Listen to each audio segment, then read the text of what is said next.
Joe McNamara. I had the opportunity to work for Joe directly at the police department. I joined the police department in 1986 as a reserve officer, and shortly thereafter as a full-time officer in 1989 during the time that Joe McNamara was our police chief. I can tell you that I had several opportunities to work directly with him, and as a police chief, we were very lucky in San Jose to have Joe McNamara come to our city when he did and stay for the length of time he did.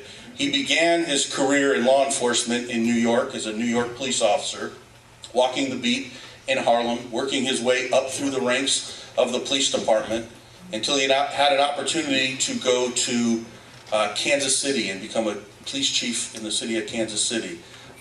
He, shortly thereafter, I believe it was about 4 years later, came to San Jose Police Department and really took our police department to a new level of professionalism, led the department through quite a long period, 15 years as our chief, and did a wonderful job.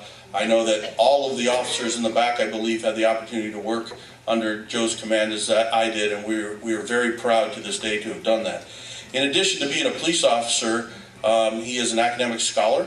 He has a bachelor's, master's, and a PhD, and is currently working at the Hoover Institution at Stanford University as one of their fellows. He is not only an accomplished author in scholarly writings, and you may have read some of those, he is also a fiction novelist, has 3 published novels, which I've read all 3, wonderful novels, and you may see him often on national radio shows or national news media. He's a well-respected expert in the field of law enforcement, a very wonderful leader, and we're proud to have you here. And without further ado, I'd like to invite former Chief Joseph McNamara.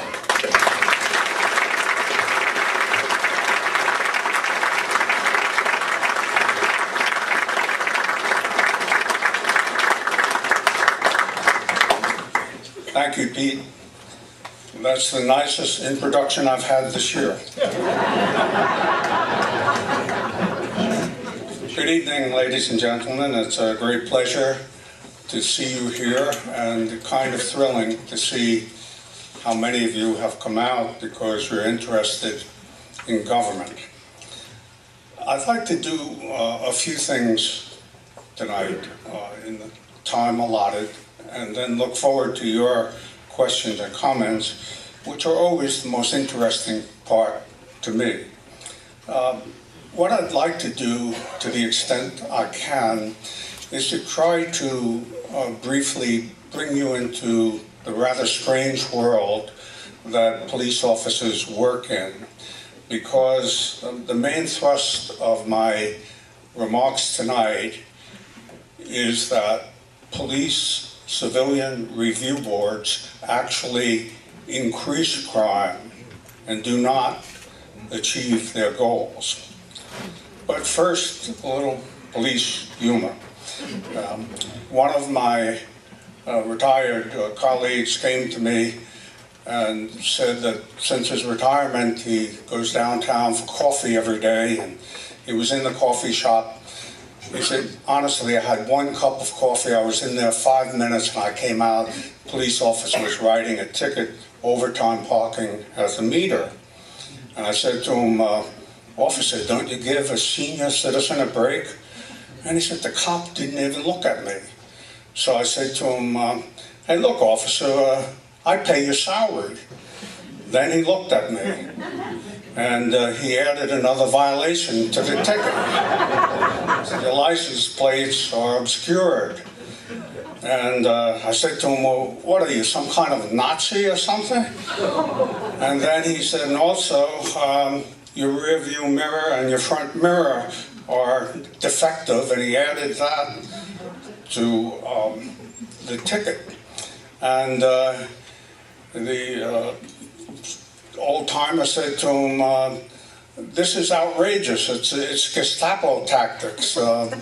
What in the world are you doing? Don't you realize that I'm a law-abiding citizen? And so at that point, the policeman looked and said, "Your tires aren't properly inflated," and added that. He said, and this went on for about 10 minutes. Every time I said something to him, he added another violation. And I said, well, weren't you bothered by continuing to increase the number of violations? He said, heck no, my car was parked around the corner.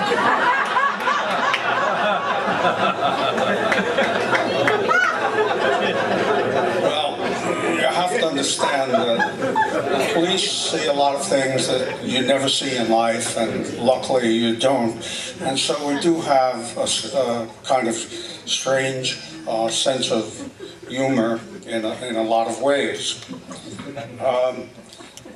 But I'd like to bring you into that world to explain why I feel so strongly about citizen review boards.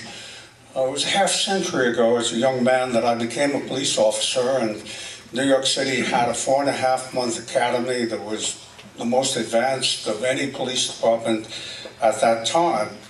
Unfortunately, we didn't have a training program after that. You just graduated and were out on patrol. But during the academy, we were a group of young men, mostly men at that time, and a couple of our instructors who were superior officers, grizzled old sergeants and lieutenants, made comments that still horrify me 50 years later. They said, don't be in such a hurry to respond to the call. Let someone get hurt first. And that way, when they complain that you use too much force, you won't be getting in trouble. You think of the terrible thing he was saying to us young people who had become police officers to protect people, to stand between violent people and criminals, to protect the innocent. And I've never forgotten those words that he said. And when we got out on the street, we found that unfortunately many of the old-time police officers felt exactly that way. Take your time about responding, and you have to do that to protect yourself.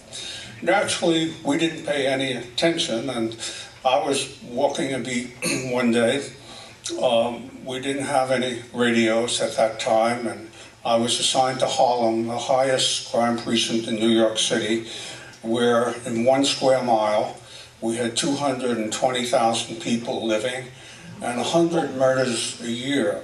San Jose, 176 square miles, I think had 16 murders last year.